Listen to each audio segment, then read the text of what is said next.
Raríssimas, raríssimos e raríssimas, bom dia, René de Paula Júnior falando aqui no Radinho de Pilha, ao som de um pássaro, que eu gravei hoje de madrugada, acordei aí umas 4 e pouco da manhã ouvindo esse canto diferente, um passarinho isolado, e eu falei, puxa, que coisa simbólica, será que é um bom presságio? Será que isso é uma metáfora da condição aqui do Radinho? Cantando aqui tentando aproveitar umas brechas de silêncio, eu pus lá o gravador, gravei e vamos usar como fundo para esse episódio de hoje. Hoje, 1º de dezembro de 2022, já estamos em dezembro, mas tem algumas coisas muito interessantes aqui. Acho que hoje a gente consegue conectar, costurar as coisas de uma maneira que acho que pode ser rica. E é interessante essa questão de costurar, porque existem inúmeras maneiras de você tentar conectar coisas que acontecem, né? Eu brinquei agora no começo do episódio, tentando enxergar nesse canto do pássaro algo miraculoso, provavelmente um sinal, um augúrio, vamos chamar assim. Se eu estivesse em Roma, eu poderia consultar algum sacerdote do templo para ver se isso era um presságio de alguma coisa. Se fosse um mau presságio, eu nem saía de casa, romanos faziam isso, né? Ou então eu posso simplesmente abrir mão de qualquer tentativa de fazer conexões um pouco, digamos, esotéricas e místicas, e simplesmente assumir que São Paulo está se tornando uma cidade tão ruidosa e tão barulhenta que a única saída para a sobrevivência de qualquer espécie que depende do canto, não só para impressionar as moças, mas também para marcar seu território, é tentar achar umas brechas de silêncio, e provavelmente foi isso que aconteceu. E qualquer tentativa minha de ver nisso um sentido maior, uma mensagem cósmica, é bonito, é legal, empolga, mas só que não, isso vai ser sempre um desafio. Eu tenho que confessar aqui, eu fico sujeitando vocês às minhas idiosincrasias, né? A coisa é muito interessante isso, porque eu acho que é quase que irresistível que a gente acabe advogando em causa própria e tente, convencer os outros de que você tem alguma mais razão, mas na verdade não é ter mais razão ou menos razão, é aquilo que funciona para mim. Eu não escolho ser assim, né? Então quando você vai ver algum guru lá dando aulas de como ser feliz, na verdade é como ele é feliz, e ele é feliz assim não porque ele escolheu, porque ele chegou a uma conclusão profunda, é porque provavelmente ele nasceu daquele jeito.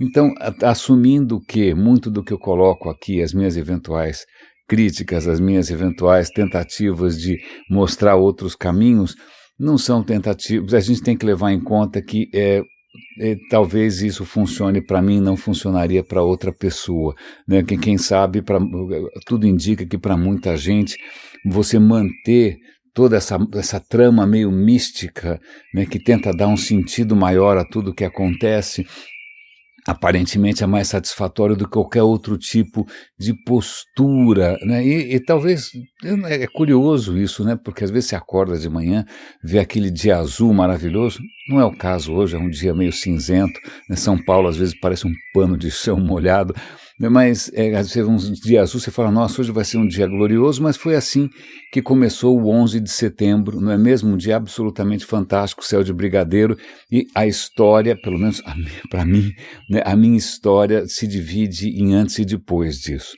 né? Acho que muitas ilusões que a gente tinha com o papel da informação, do progresso, do digital, da internet, a gente estava entrando numa nova era, aí vem o pessoal falar, olha,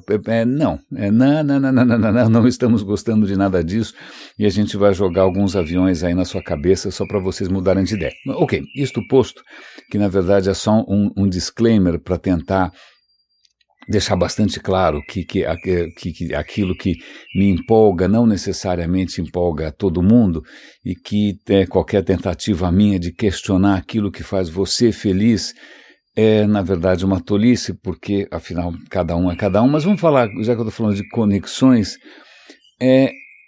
muito recentemente, eu comentei aqui eu vou dar o link de novo, né? Eu tinha achado, acho que num livro da Hannah Fry, né? Eu estava lendo um livro super bacana que chama O Guia de Tudo. O Guia, The Guide to Everything, o Guia para absolutamente tudo. O livro divertidíssimo, é da Hannah Fry, do Adam Rutherford, ela é matemática, ele é biólogo. O livro é um primor, minha mulher está lendo também, está gostando.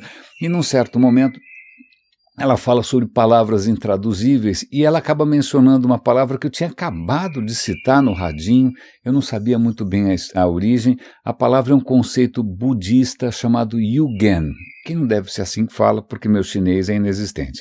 Então esse conceito budista do Yugen é aquele conceito de que você, quando essa palavra exprime aquele senso de maravilhamento quando você se depara com coisas grandiosas na natureza, um pôr do sol, sei lá o que, estrelas cadentes, numa tempestade distante, aquilo provoca em você essa sensação de que maravilha.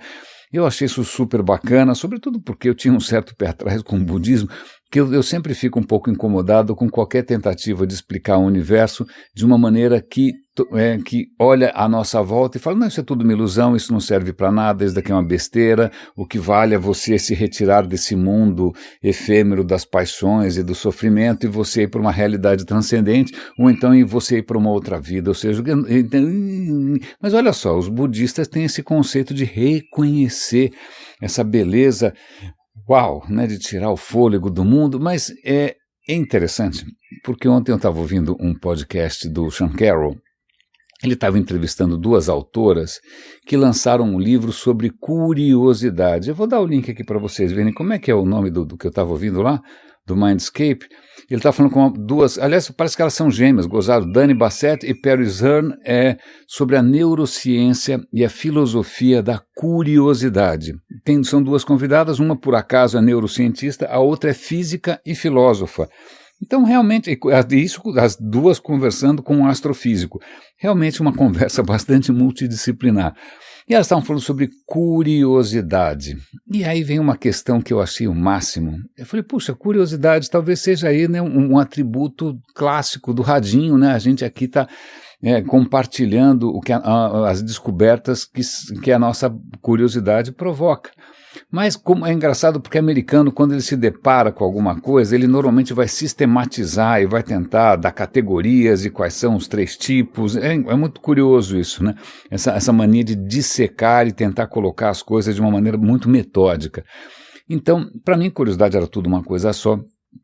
Eu já havia comentado recentemente uma discussão parecida, né, que outros animais também são curiosos, o gato, por exemplo, mas muitos outros também. E naquela discussão, quando eu comento sobre curiosidade, um ponto que acho que me chamou a atenção foi que curiosidade significa você, quando se depara diante de alguma coisa, você sempre você reconhecer a possibilidade de que não seja bem como aquilo que você está vendo, né? Bom, será que aquilo é uma pedra mesmo? Né? Será que ele é imbrochável mesmo? Então, quer dizer, essa margem de dúvida, né? Você reconhecer que a sua certeza pode ser uma certeza assim, meio capenga, né? Isso daria origem à curiosidade não só em nós, mas em muitas outras criaturas também. Um gato vai querer saber se uma caixa é uma caixa, né? Quem tem gato aqui já viu que caixas têm um efeito absolutamente transtornante sobre a curiosidade de um gato. Pois bem, mas aí nessa discussão com o Sean Carroll, as duas acadêmicas trouxeram outro aspecto interessante. Primeiro elas começaram a contar de tipos de curiosidade. Você tem a curiosidade do que eles chamaram da abelhinha. A abelhinha fica fica navegando por tudo quanto é lado para tentar achar alguma coisa nova. Ou seja, não é uma busca dirigida, na verdade é uma busca meio aleatória, porque você não tem a menor ideia de nem por onde começar, mas você vai explorando todas as possibilidades. Mais ou menos como a vida sexual de um adolescente normal, né? Então você está explorando todas as possibilidades, quem sabe você acha um caminho. Aí existe um outro tipo de curiosidade, que é a curiosidade que eles chamam de caçadora. Caçadora é aquela que de repente, descobri uma coisa e eu eu quero descobrir cada vez mais, eu quero me aprofundar cada vez mais, eu quero me envolver cada vez mais, que acho que é quando finalmente, depois de muita promiscuidade, um adolescente percebe que uma relação uma relação monogâmica, alguma coisa parecida com isso, é um fractal, você pode se aprofundar e explorar cada vez mais. Eu estou fazendo metáforas um pouco estranhas, eu sei, mas vamos lá. Então você tem essa outra curiosidade, que é do caçador, que é de aprofundamento. né? E aí, por último, ela coloca uma outra que eu já esqueci como é que elas estão chamando, que é a curiosidade meio dançarina. Ok, você já sabe mais ou menos onde você está, mas você dá umas brincadas em volta para ver o que acontece. Né? Então, veja, colocou ali 3 tipos, eu achei que é interessante, né? Vale a pena a gente pensar. Para mim, mais curioso do que isso tudo, essa mania americana de classificar as coisas e transformar em 3, em listinhas, né? É muito engraçado, parece que é meio irresistível, mas num certo ponto, a conversa, aliás, uma citação que eu quero usar em alguma palestra, ou em algum momento, vou usar agora com vocês em primeira mão. O Sean Carroll se lembra de uma citação do Max Weber, um pensador muito importante, quem estudou comunicação já deve ter se deparado com Max Weber, né? Acho que alguém criticou o Max Weber e falou, você não tem foco, né? Você está cada hora pesquisando para um lado, né? Quer dizer, um pesquisador tem que ter um campo de atuação. Aí o Max Weber teria respondido alguma coisa, olha, quem tem campo é jumento. Eu não sou um jumento, eu não tenho um campo, eu faço o que eu bem entendo. Então, o que mostra um pouco sobre a curiosidade do nosso amigo. Mas tem uma questão interessante aqui, sobre a questão de curiosidade. Eles começaram a falar de uma coisa extremamente interessante, que eu até gostaria que eles tivessem se aprofundado um pouco mais. Se isso fosse uma live, eu teria levantado a mão e tentado fazer uma pergunta, mas não era. Que é a seguinte: neurocientistas, quando estudam o cérebro, eles percebem que o nosso cérebro, obviamente, é uma rede colossal com 86, sei lá o que, zilhões, não lembro se é bilhões, trilhões, é uma quantidade gigante de neurônios, acho que é bilhões, não lembro. Vamos chamar bilhões. São quantidades gigantes de neurônios e estão todos interconectados de maneiras que a gente está começando a entender. Mas o que é mais importante é assim, não é como, sei lá, uma memória de computador, ou um banco de dados, ou uma biblioteca, em que as informações estão todas, cada uma separadinha, né? Você puxa uma aqui, puxa outra ali. Não, tudo no cérebro, as coisas são conectadas. Então, à medida que você vai explorando, por exemplo, um ambiente, você vai construindo no seu cérebro um mapa. Primeiro, né, os lugares estão conectados de alguma maneira, também estão conectados ao que você pode encontrar lá, estão conectados às experiências que você teve. Por isso, né, que alguém chamado Marcel Proust, que é um escritor absolutamente extraordinário, dá até raiva. Eu me lembro de ter lido uma vez a Virginia Woolf, que é uma escritora britânica, dizendo que quando ela começou a ler o Marcel Proust, ela chorava de raiva, porque ela achava que ela nunca ia escrever tão bem assim. Pois bem, Marcel Proust tem uma série, são 3 livros, né, que se chama Em Busca do Tempo Perdido, que tudo começa com ele provando uma madeleine, que é um biscoito, um quitute francês, e os perfumes evocam, imagina, tudo começa a se conectar a partir de um perfume. Por quê? Porque é assim que o cérebro organiza as suas impressões, as suas lembranças, as suas emoções, o que você pode fazer ali, é tudo um mapa gigantesco de coisas conectadas. E o que é interessante, que é o que a gente está fazendo aqui, o que eu estou fazendo aqui é 100% linguagem. Eu não estou fazendo um desenho, eu não estou fazendo um gráfico, eu não estou escrevendo uma fórmula, o que eu estou fazendo é linguagem. E linguagem tem uma característica que é a seguinte, ela é linear. Eu vou falar uma palavra depois da outra, né? E aí é muito interessante, porque pensando só, se a minha percepção do mundo, né, o mundo que eu criei na minha cabeça, né, ele é um mapa interconectado, é uma coisa maluca de milhares de conexões. Se eu quero passar isso para você, eu não tenho como passar esse bololô. Não dá para passar esse novelo, não dá para passar essa confusão. Eu tenho que passar isso num fio, eu vou puxando um fio, esse fio é a linguagem. A linguagem oral, a linguagem verbal. A linguagem verbal, ela é um fio, não tem outro jeito, né? Menos mal, pelo menos a gente descobriu uma maneira de compartilhar esse mapa maluco, essas conexões malucas. Aliás, eu vou ver se eu consigo um link para vocês. Tem gente tentando mapear hoje não só os neurônios em si, né, não só cada elemento, mas como eles estão conectados. Isso chama o conexoma, o conectoma, tentando mapear as conexões, porque são as conexões que explicam o nosso cérebro, não é cada neurônio isolado. Pois bem, então a gente conseguiu, né, através disso, da linguagem verbal, de histórias, e histórias são lineares, né? Você não consegue, né? Você está me ouvindo, é lógico, se você tem, como isso é um podcast, ele te dá uma vantagem que você não teria presencialmente. Presencialmente você não iria me dar uma pausa e nem você poderia voltar para trás, nem ir para frente, nem acelerar a velocidade como se fosse uma mensagem de gente chata no WhatsApp, né? Você teria que ficar ali me esperando e eu teria que ter desenvolvido ao longo do tempo, que é uma coisa que acho que a humanidade foi desenvolvendo, que é a capacidade de reter a sua atenção, porque não é fácil você ter a paciência de aguentar que vai sair um fiozinho de água ali, e aí você que está ouvindo tem que, na sua cabeça, recompor essa coisa multidimensional na sua cabeça a partir de uma sequência absolutamente linear, que é a linguagem. Eu achei isso sensacional. Eu achei isso sensacional, sobretudo porque, se eu parar para pensar, eu não sei aqui quem fez exatas, quem não fez, mas acho que uma coisa que quando você começa a estudar outras disciplinas, matemática, geometria, o que seja, né, você começa a ver outras maneiras de você representar o mundo que não necessariamente são essa coisa linear, sequencial, né? É como se fosse ouvir um disco. Não, quando você faz um gráfico, você bate o olho de uma vez só, você vê tudo. Isso é, se você souber ler um gráfico, né? Quando você vê uma fórmula, você fala, uau, eu já entendi como isso funciona, não precisa me falar mais nada. Então talvez seja inclusive por isso que, se alguém chegasse para mim e falar, olha, essa nova variante da Omicron tem um R0 de 6, eu ia ter um infarte. Porque para mim basta saber qual é a taxa, não só para mim, para qualquer um. Se a gente imagina que um vírus se espalha segundo um modelo matemático simples, que obviamente é uma simplificação, sempre é, todo modelo é uma simplificação, ok?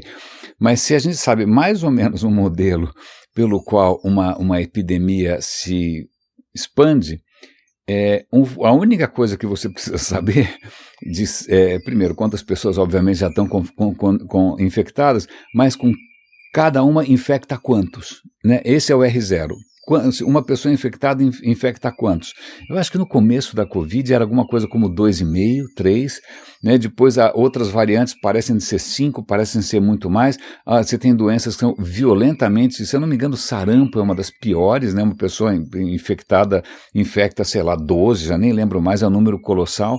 Mas é lógico que isso vai mudando à medida que algumas pessoas se vacinam, à medida que outras pessoas também, infelizmente nem tantas, usam máscara, mas de qualquer maneira, ou seja, a partir do momento em que você consegue ser capaz de dominar uma outra forma de comunicação, de expressão, de que é um modelo matemático, a hora é só contar.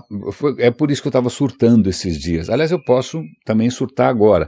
Ontem, a média de número de casos, se você olhar a média dos últimos 14 dias, ela subiu 133%. 133%, acho que a média de mortes também está acima de 100%, o crescimento da média está, ontem foram 100 e tantas pessoas, e é engraçado porque isso dá uma certa assimetria, porque se você está falando com pessoas que assimilam ou que conseguem traduzir uma informação tão condensada, tão sintética, né, eu não preciso falar mais nada. Eu falo, olha, seguinte, os casos cresceram 200%. Agora, se por acaso é um país, né, em que as pessoas não têm acesso à educação, né, onde o governo tirou verba da educação para comprar tanque, né, onde, por exemplo, aliás, eu vou só fazer um parênteses, é uma pequena digressão, mas ontem eu vou dar um link aqui para Isabel Teixeira, que talvez seja a futura ministra do Meio Ambiente, espero que sim, a mulher é uma gigante na área ambiental. Ela estava contando que ontem, no meio de um evento ali da equipe de transição, ela recebeu a notícia de que o IBAMA, que zela, né, pelo nosso patrimônio natural, estava basicamente fechando. Basicamente ele não tinha mais dinheiro para nada. Fechou, parou. Por quê? Porque cortaram todas as verbas. E aí a gente percebe, isso é só uma digressão, perdão, mas acho que vale a pena a gente mencionar. A gente percebe que não foi só descaso com a área ambiental, que não foi só... Não, foi uma operação, esses últimos anos foi uma operação de desmanche sistemático.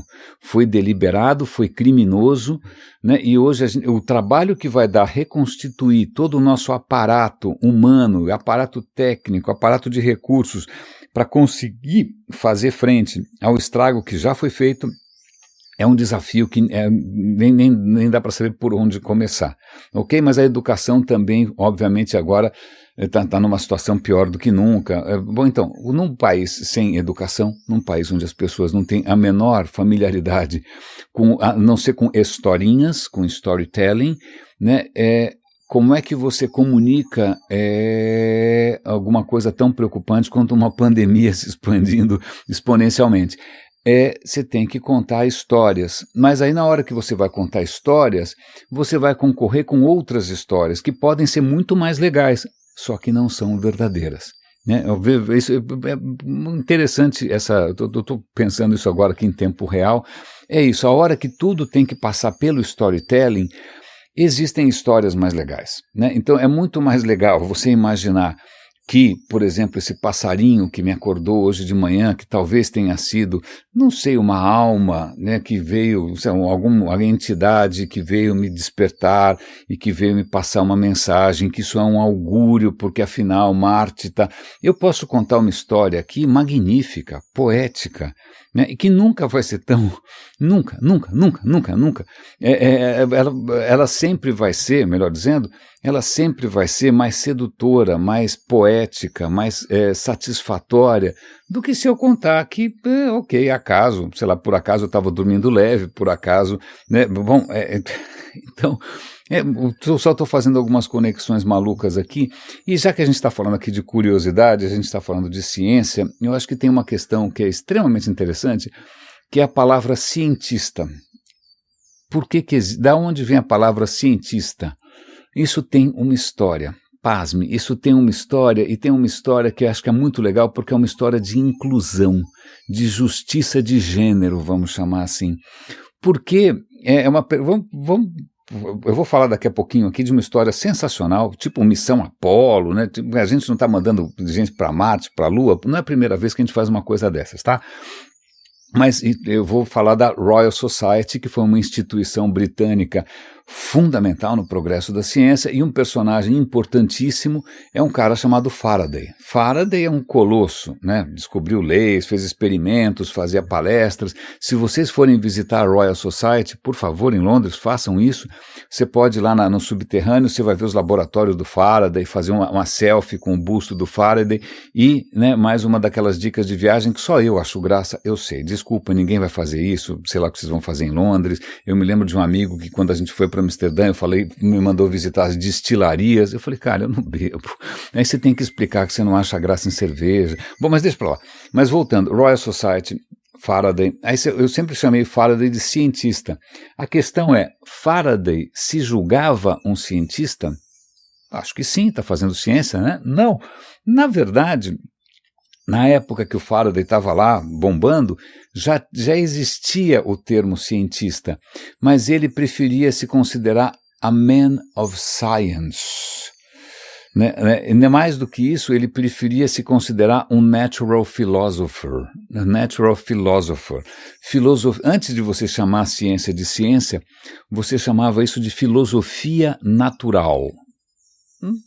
Qual é a diferença exatamente? Bom, filosofia natural, acho que talvez um certo respeito por outras tradições, mas também por uma questão religiosa. Eu não sabia o Newton eu sabia, o Isaac Newton eu sabia que o Isaac Newton era um cara profundamente crente, né, que ele achava que ele estava descobrindo não como o universo funciona, mas como Deus tinha feito o universo. Ele queria descobrir o manual de instruções divino. Né? Eu não sabia, mas o Faraday também fazia parte de uma outra seita, que eu já esqueci o nome, e ele também se achava imbuído de uma missão que era desvendar a sabedoria de Deus, né? As leis da natureza são leis de Deus, e através disso você chega mais perto de Deus. Pois bem, então a questão de chamar de man of science, ele talvez não gostasse muito, porque ciência parece alguma coisa que abre mão da religião. Então ele se considerava um filósofo natural. Veja só, ok. Né? Mas o que acontece é que os outros que de repente não tinham esse pudor religioso se chamavam men of science. Era tudo homem mesmo, um bando de homem, então era um homem de ciência. Acontece que, veja só, um personagem extremamente interessante da época da história da ciência é uma escocesa, uma mulher chamada Mary Somerville.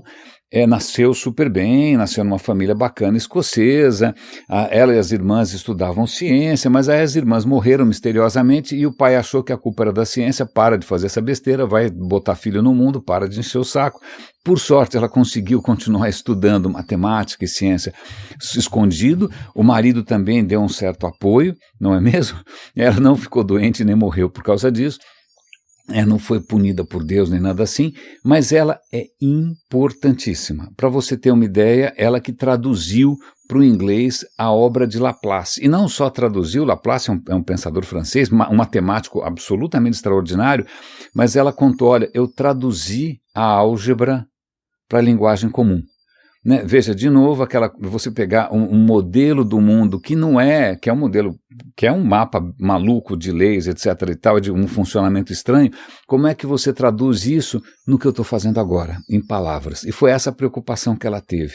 Né? Então, uma pesquisadora excepcional, com um trabalho super fecundo, ela se envolve com a Royal Society, e ela, inclusive, ela percebe algumas anomalias na órbita de Urano, né, são essas anomalias na órbita de Urano, ela faz lá os cálculos, percebe que, né, se você aplicar as leis de Newton tem alguma coisa errada ali, não é? E não é culpa de nada divino, deve ter alguma coisa esquisita, e é isso que mais para frente vai levar à descoberta de Netuno. Né? Netuno não dá para ver, ou não dava para ver, ninguém sabia da existência de Netuno, e aí o que acontece, alguém vai atrás desses cálculos, ela percebeu que a matemática não fechava.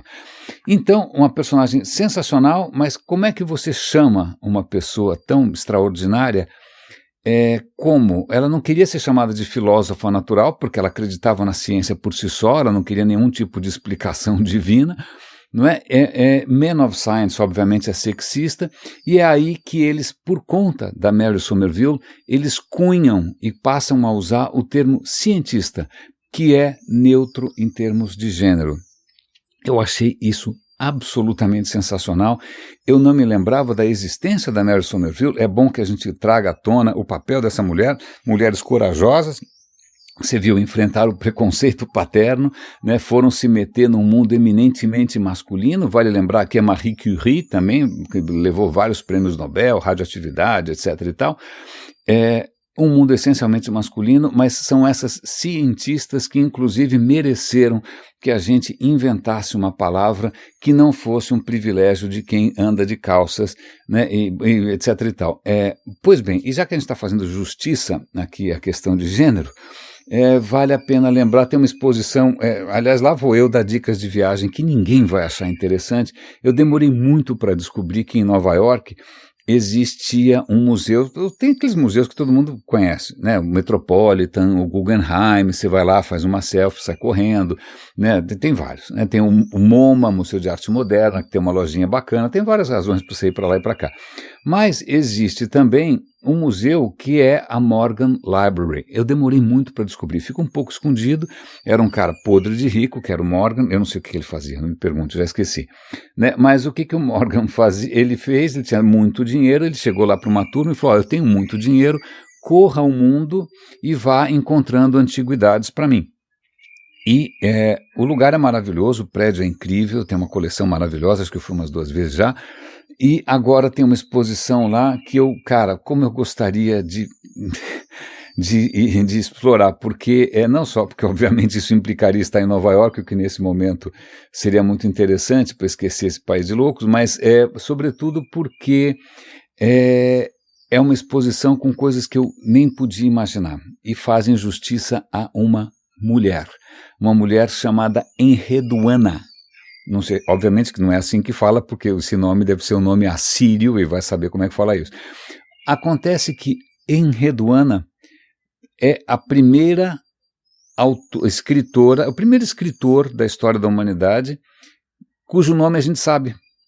É lógico, a gente já, sei lá, começaram a escrever lá atrás, milhares de anos estão escrevendo, mas se bem que a escrita, quando começou, não era para fazer poemas, não era para fazer nada, era uma questão quase que, ó, isso daqui é meu, isso daqui é seu, você me deve tanto, esse saco aqui contém não sei quantas ameixas, era uma questão contábil, a escrita surge com uma questão contábil, burocrática, fiscal, administrativa, né? Não era necessariamente uma expressão literária. Pois bem, o que acontece é que algumas pessoas começam a escrever de uma maneira que a gente chamaria hoje autoral, contando histórias. E a primeira história que a gente tem, que tem um nome, que a gente consegue atribuir o nome a um autor, a uma pessoa, né? A primeira história que efetivamente tem um nome é escrita por uma mulher na Mesopotâmia, provavelmente 2000 anos antes de Cristo, e aqui a exposição tem tudo. A exposição está mostrando aqui um selinho, uma peça ali, onde ela vivia deve ter sido no Império Acadiano, mais ou menos 2300 antes de Cristo, veja bem, na época das pirâmides, não é por nada não, né? Mas ela escrevia sobre o que ela vivia, o que ela pensava, o que ela sentia. Você tem o nome dela em algumas peças, o texto dela.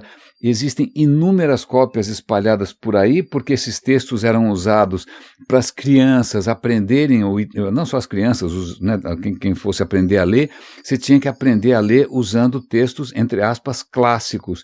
E é muito legal, eu não podia imaginar, eu não tinha ideia que isso fosse, viesse da Assíria e que na Assíria, no Império Acádico, você tivesse esse espaço para as mulheres e esse reconhecimento. Então tem estatuetas aqui de uma mulher sentada com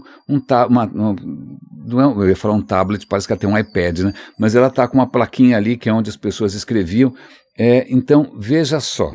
Né? E aí, de alguma maneira, as mulheres perdem essa possibilidade e durante muito tempo, se você quiser fazer alguma coisa que preste, você é o man of science. Felizmente, a gente conseguiu passar um pouco dessa história triste.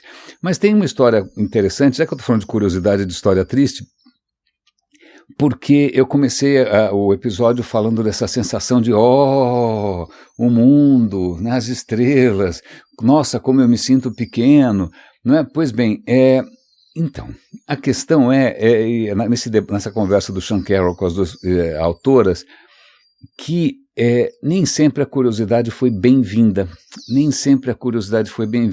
E aí eles lembram de um personagem que eu não sei se eu gostaria de saber mais a respeito, porque ele me dá um certo asco, que é Santo Agostinho, que é um personagem absolutamente central na história do cristianismo, na história da teologia, até mesmo na história da filosofia. E se eu não me engano, esse Santo Agostinho, antes de ser santo, quando ele era só Agostinho, o cara aprontou que nem um louco, teve amantes, uma vida sexual, já que a gente está falando aqui de exploração, de curiosidade, o cara realmente enfiou o pé na jaca. E aí, num certo momento, sei lá, cai a ficha, não sei o que acontece, ele resolve virar um homem de fé, e aí ele vai ser vocês por favor me corrijam, eu devo estar sendo injusto aqui, é um dos caras que vai acabar formatando essa noção de pecado carnal, da concupiscência, né, como é errado a história do prazer. Então, veja bem que ideias ruins têm pai e mãe, né? Então um dos pais dessas ideias toscas e horríveis é justamente Santo Agostinho, e aí ele que viveu do jeito que bem quis e de repente resolveu sabotar a felicidade de todo mundo, só porque acho que não gostou, não sei lá o que aconteceu, ele vem com uma noção de que a curiosidade, Deus, por favor, me livre da curiosidade, porque a curiosidade me afasta de você, a curiosidade me faz ficar batendo em todas as portas, a curiosidade me gera, sei lá, insegurança, me traz problemas. Então veja, começa na história do pensamento cristão e da prática, obviamente, o repúdio da curiosidade. Porque a curiosidade, e agora sou eu falando, ela pressupõe que você, quando olhe para qualquer informação, inclusive um livro sagrado, uma história sem pé nem cabeça envolvendo cobra, maçã, pombo, sei lá o que mais, você fala, ok, mas será que? Esse será que? Será que não, né, vou virar essa pedra para ver o que tem embaixo, né? Então, quando você cria textos sagrados, que em princípio são sagrados, que em princípio não mexe nessa história. A qualquer curiosidade é vista como um risco, é vista como uma ameaça, né? Então você vai, não, você não tem que ter curiosidade nenhuma, você tem que ter fé. Não, mas esse negócio é absurdo, então, melhor ainda, porque você vai provar como a sua fé é forte. A sua fé é tão forte que você acredita em qualquer coisa de louco, né? Aquele cara com a roupa esquisita, que inclusive, por alguma razão qualquer, resolveu abrir mão da sua vida sexual e afetiva, quando ele der algum pitaco, você vai ter que ouvir, porque, não, mas não faz sentido, mas não importa, assim que tá vendo como você mostra a sua fé e o seu pertencimento, mas eu sou um cara curioso, não para com essa curiosidade. Então veja, aí, já houve aqui os evangelistas da falta de curiosidade, né? E aí tem uma questão que é interessante, porque, ok, eu não vou ser curioso, então o que eu ofereço para as pessoas? O ó, né? Aliás, a palavra em inglês para isso é ó, é AWE. AWE, que é ó, é justamente um conceito parecido com esse conceito do Yugen budista, que é você se deslumbrar com o universo, né? Deixa de ser curioso, moleque, cala a boca, olha e reconheça as flores do campo, olhai os lírios do campo, né? Que não estão nem aí para você, mas tudo bem. Então, reconheça, né? Renda-se, é uma postura de admiração, de adoração, de gratidão pela beleza do mundo, mas por favor não abra aquela porta, por favor não coma aquela maçã. Veja, o pecado original é justamente isso, o pecado original é a curiosidade. Então você percebe, isso obviamente não é monopólio do cristianismo, qualquer sistema de pensamento que de repente quer se cristalizar, ele vai tentar matar a curiosidade. Então, você não vai poder pesquisar certos assuntos na academia, você vai ter que se restringir ao seu foco. O teu chefe na empresa vai falar, foca no raio da métrica, né, e para de encher meu saco. Eu tenho uma história extremamente... Posso contar uma anedota aqui? Durante um momento bastante breve, bastante curto da minha carreira profissional, eu fui parar num banco. Não me pergunte como, é uma longa história. E aí, no banco, eu cuidava de um projeto de web, que era um projeto de comunidade. Aí você fala, por que tem um projeto de comunidade no banco? Não, cala a boca e rema. Tá bom, estou tocando projeto de comunidade. Aí eu não me conformava, eu falei, desculpa, se eu não me engano, o banco tem que ganhar dinheiro, fazer negócios e tal. Eu estou fazendo um negócio aqui que não tem nenhuma conexão com isso. E eu me lembro que eu resolvi procurar, né, o curioso aqui foi fazer conexões. E eu falei, bom, deixa eu ver aqui, a gente tem um monte de gente cadastrada aqui, eles têm conta no banco? A gente não sabe. Como a gente não sabe? A gente não sabe quem é correntista, quem não é? Não. A gente sabe quem pode ser correntista? Também não, mas isso não é o nosso foco. Eu falei, não é possível, isso aqui é um banco. Aí eu fui atrás do cara que gerenciava contas, correntes, e eu falei, olha, você tem interesse em aumentar o número de contas? Tenho. Eu falei, eu também tenho interesse em aumentar o número de cadastrados aqui. Você entende de internet? Não. Eu falei, bom, eu entendo de internet, não entendo de conta, mas você tem as agências espalhadas pelo Brasil. Ele tinha presença física, que aliás vai ser importante numa coisa que a gente vai comentar aqui.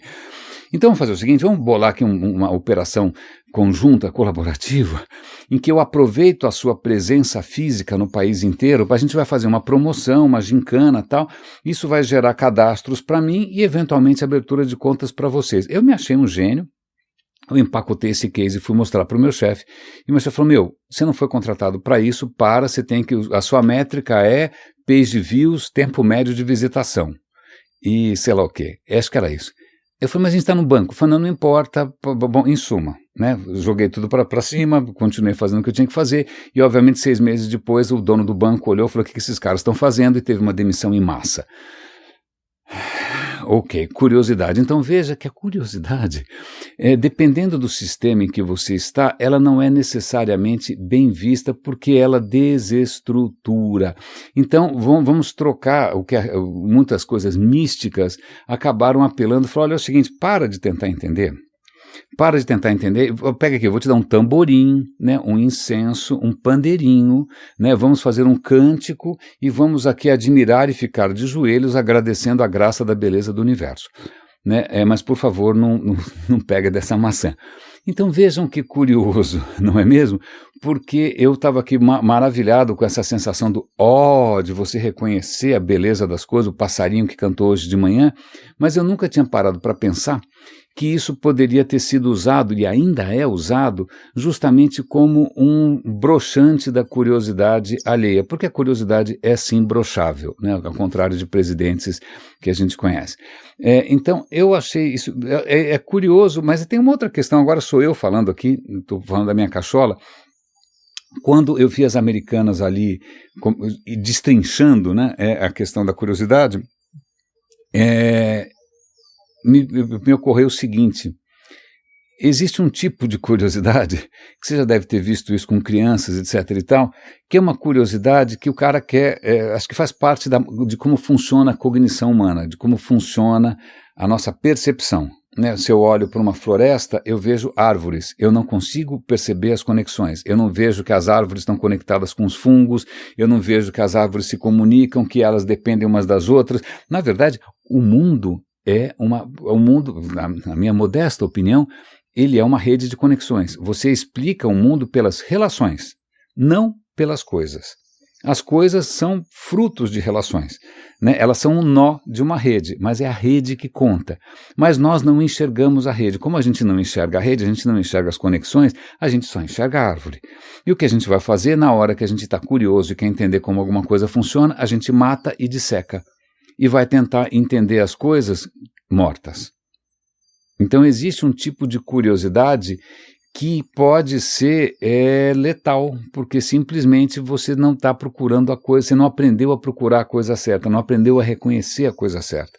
Então vamos estudar a sociedade, vamos entender o indivíduo. Isso sou eu falando. Não existe o indivíduo. Na hora que você tenta entender um formigueiro analisando uma formiga sozinha, desculpa, não tem. A ciência não são cientistas isolados. A ciência é uma rede de conexões, é um modo de trabalhar, é toda um conectoma gigantesco. Não adianta pegar o Einstein e achar que ele explica sozinho a história toda. Então, por um defeito da cognição, uma característica da cognição humana, a gente tende a ter uma curiosidade que disseca, que separa, que vai fazer o quê? Uma autópsia. A gente está sempre estudando coisas mortas. Porque só agora, só depois de muito tempo, quando vem, sei lá, pensamento sistêmico, etc. e tal, a gente começa a entender que são as relações que contam. São as relações que contam, e essas relações, muitas vezes, são muito difíceis de você perceber. Não são coisas que os nossos sentidos percebem, não são coisas que são tão óbvias quanto você passar ali um bisturi e abrir o sapo no meio. Certo? Certo. Então, isto posto, eu vou lembrar agora, já que eu estava falando aqui de Royal Society, eu comecei a ouvir agora de manhã, está na metade ainda, vou continuar ouvindo depois, um episódio do In Our Time. O In Our Time é o guia dos curiosos, porque realmente eles estão falando sobre os assuntos mais diversos. Dessa vez eles estão falando sobre a Challenger. Alguns aqui um pouco mais velhos vão lembrar com tristeza do acidente da Challenger. Challenger era uma daqueles ônibus espaciais americanos que infelizmente não existem mais, né, porque era o máximo aquilo. Puta, era super bacana, era uma nave que ia e voltava, não sei se vocês lembram, era o Space Shuttle, era tipo um ônibus espacial, né, porque até então era tudo descartável. Você ia mandar um negócio para o espaço, você fazia um foguetão, depois descartava o foguetão. Aí tiveram a ideia, por que a gente não faz um negócio que vai e volta? Né? E aí fizeram o Space Shuttle, magnífico, né? Foi assim que a gente construiu a estação espacial, etc. e tal. Mas houve um acidente medonho em que, na hora que estava mandando a Challenger para o espaço, ela explodiu, matou todo mundo em cadeia nacional. Né? Dolorosíssimo esse episódio.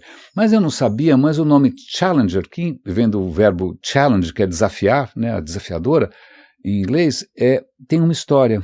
Aliás, o que não tem uma história, né? Uma história, não história, não, pelo amor de Deus, não storytelling vazio, né? Uma história de verdade, conexões. Ela está conectada a um outro projeto simplesmente colossal, magnífico, que era o projeto do HMS Challenger, que era um navio.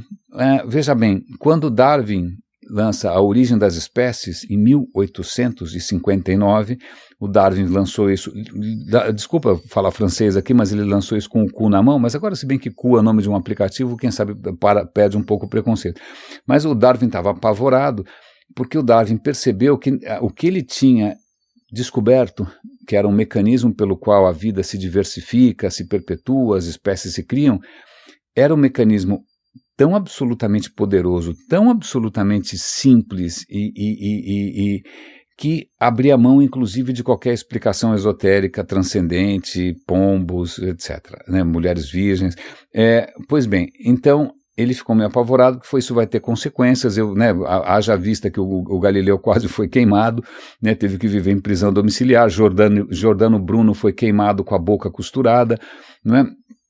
Ele falou, bom, isso por sorte o Darwin não foi queimado, mas isso, bom, também é uma questão do momento certo, né? Mas isso provoca, isso é uma coisa que é difícil da gente imaginar, isso provoca um entusiasmo, um frenesi nacional, né, em torno da ciência. As pessoas ficam maravilhadas, elas ficam curiosas com relação a como a evolução aconteceu. Então você tem a Royal Society em Londres, você tem os cidadãos de repente coletando fósseis, cidadãos observando passarinhos, cidadãos percebendo que as mariposas estão mudando de cor por causa da Revolução Industrial. Você tem um entusiasmo nacional, participação, vira notícia, os jornais começam a se envolver com as descobertas. E o que acontece é que em 1860, mais ou menos, você consegue, olha que interessante isso, né? É a primeira vez que eles conseguem estender um cabo submarino que conecta a Europa com os Estados Unidos. Isso foi um feito de engenharia colossal. Vale lembrar que naquele momento era navio a vapor, tá? Não sei se vamos pensar nisso. Navio a vapor, veleiro, né? Você não sabia o que tinha no fundo do mar, né? Estender então um cabo submarino para passar um telégrafo que permite que você passe informações por telégrafo em tempo real. Cara, isso foi uma loucura, né? Absolutamente sensacional.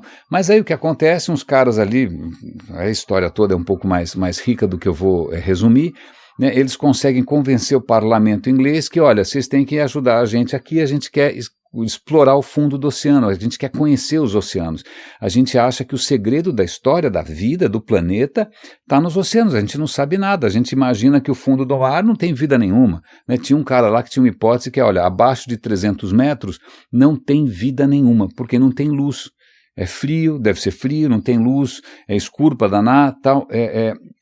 Assim, agora vocês têm que... isso eu consegui, foi um privilégio isso, né, aproveitei uma grana que tinha sobrado, que obviamente desapareceu, mas hoje você consegue, se você for para um lugar bacana, sei lá, no Caribe, você consegue entrar num submarino de pesquisa, você paga lá uma grana para os caras, você faz um tour e você vai a 300 metros de profundidade, a gente foi. Né? E sim, tem vida lá embaixo. Mas naquele tempo não tinha submarinos feitos de acrílico, não tinha motores elétricos, não tinha nada, e ninguém sabia o que tinha no fundo dos oceanos. Pois bem, esses caras conseguem convencer o parlamento inglês, que não é como o governo brasileiro, que sabotou ciência, que deixou todo literalmente a ver navios. E aí isso é uma questão muito interessante, porque é legal ver como as coisas estavam bem amarradas, bem costuradas. E falou, olha, é o seguinte, o governo inglês, a gente precisa de 3 coisas. A gente precisa de um navio, pode ser um navio militar de vocês, tudo bem. A gente precisa de uma equipe e a gente precisa de cientistas. Então eles pegam um navio de guerra, né, convertem, tiram lá os canhões, ninguém vai precisar desse negócio, com uma equipe de 200 pessoas mais ou menos, bota lá meia dúzia de cientistas e vão fazer uma expedição pelos oceanos, coletando coisas do fundo, medindo a temperatura da água, coletando isso. Eles descobriram milhares de espécies. Isso faz 150 anos quase, faz 140 anos. Não, 150 e poucos. E aí, até hoje, a gente ainda continua aproveitando do que eles pesquisaram, porque eles descobriram coisas maravilhosas, descobriram, inclusive, que o fundo dos oceanos tem restos de meteoritos que estão caindo o tempo todo. O tempo todo sobre a Terra estão caindo meteoritos. Alguns são maiores, né? Outros, infelizmente, não caem em cima de Brasília, mas estão caindo micrometeoritos, e esses micrometeoritos, eles têm minério, eles têm, por exemplo, ferro, é muito comum esses micrometeoritos terem ferro, e eles vão parar no fundo dos oceanos, e isso explica, inclusive, que era um mistério para os cientistas da época, como é que você pode ter vida nos oceanos se não tem ferro? Porque o ferro, você tem ferro onde você tem terra, porque chove, né? As pedras ali ficam expostas à chuva, ao sol, elas viram terra, a terra vira lama, a lama é levada para o oceano, e ali, onde tem lama, né, você tem terra. Mas e no meio do nada? Não tem montanha, não tem erosão, não tem nada, cadê o ferro? Pois bem, o ferro está vindo, inclusive, dessa chuva contínua de partículas cósmicas. Pois bem, eles conseguem juntar um navio, cientistas, centenas de quilômetros de corda, porque eles tinham que arrastar umas coisas no fundo, né, umas redes no fundo para coletar os espécimes, não tinha escafandro, não tinha submarino, né, eles realmente tinham que fazer um arrastão ali e coletar coisa do chão. É muito interessante porque o navio era, a gente poderia chamar de híbrido, porque ele tinha um motor a vapor, mas só para casos de manobra, né? Normalmente ele usava as velas, porque obviamente consome menos energia. Mas uma coisa que é sensacional é que tudo isso só foi possível porque eles tinham foi tudo muito bem planejado, né? Porque se você vai fazer uma viagem dessas, você vai ficar anos, sei lá, circulando pelo mar. Cara, ou o navio tem que ser gigante para você né, caber tudo, caber água, caber comida, caber carvão, etc. Ou você tem que fazer um esquema de onde que você vai reabastecer. O Império Britânico era um império, então já foi tudo bem coordenado, já tinha os portos onde eles poderiam abastecer, onde eles poderiam pegar mais coisas, onde eles podiam despachar as descobertas, por telégrafo inclusive. Então essa expedição foi acompanhada em tempo, vamos chamar de tempo real, né? Então eles já passavam por telégrafo algumas das descobertas, algumas ilustrações, alguns espécimes coletados já eram despachados muito rapidamente, porque imagina que você descobriu um molusco, tá bom? Um raio de um molusco. Aí como é que você manda esse molusco para o Museu Britânico se você está nas Ilhas Fiji? Convenhamos que não. Então eles contam de um bendito molusco que eles descobriram no meio do nada, foi colocado em álcool, isso foi despachado por um navio a vapor para o porto de São Francisco, e em São Francisco esse navio a vapor tinha acabado de surgir, era uma maravilha, era uma novidade, uma proeza técnica. E aí ele embarca numa ferrovia transcontinental, que também era super moderna, atravessa os Estados Unidos, chega em Nova York ele pega um outro navio super moderno e finalmente é levado para a Inglaterra para ser estudado, tudo isso meio que em tempo real, super organizado. Cara, isso é um esforço heróico que até hoje nós estamos aqui capitalizando, aprendendo com essa curiosidade sistemática, com essa colaboração, que não é uma coisa natural, né? Não é necessariamente uma história, não é achar que você tem Poseidon, Iemanjá, e que... Não. Se a gente continuar, é bonito isso, é legal, a gente veste branco, pula ondinha, mas, cara... A Challenger, agora eu entendo por que o Space Shuttle tinha o nome de Challenger. Só meio para já que eu falei de molusco aqui, eu vou dar o link para uma história muito legal na BBC Brasil sobre Catar tem eu não tenho o menor interesse pela Copa do Mundo, não vou comentar nada, ok? Ok, desculpe. Mas no Catar tem uma ilha que é chamada Ilha Púrpura. Por que é chamada Ilha Púrpura? Porque é o último lugar, é o lugar mais antigo que se encontraram ruínas da exploração de um molusco, eu já esqueci o nome do molusco, que era um molusco a partir do qual você fazia uma tinta literalmente raríssima, que era a tinta púrpura. Não existia essa cor púrpura, não havia como fazer a cor púrpura. E era tão complicado, você tinha que pegar um molusco, ela era uma glândula atrás do reto, vamos falar reto para não repetir a palavra feia aqui. Então como é que você extrai de um molusco morto uma glândula fedorenta que fica atrás do reto e usa isso para tingir? O negócio fedia pra caramba, mas era uma cor tão extraordinária que, né, os imperadores falaram, não, só eu uso esse negócio, quem usar aqui, isso é pena de morte. Tanto é que Calígula uma vez foi visitado por um outro dignatário asiático, o cara caiu na bobeira de vestir púrpura, foi sumariamente executado. Então púrpura era tão rara, tão preciosa, extraída, imagina, vê que engraçado, um imperador querer se vestir com uma coisa que saiu literalmente do cu da cobra, do molusco, desculpa. Né? É um negócio fedorento, mas vou desfilar com essa cor maravilhosa. E aí o que acontece? Por que a gente tem púrpura em todo lado? Porque nesse processo científico de tentar entender como as coisas funcionam, um cientista inglês descobre por acaso como fazer anilina. anilina, e aí pronto, nascem as tintas sintéticas, nascem o púrpura sintético. Agora qualquer um pode usar qualquer tipo de cor. Vale lembrar que são as tintas sintéticas que permitem revoluções na pintura.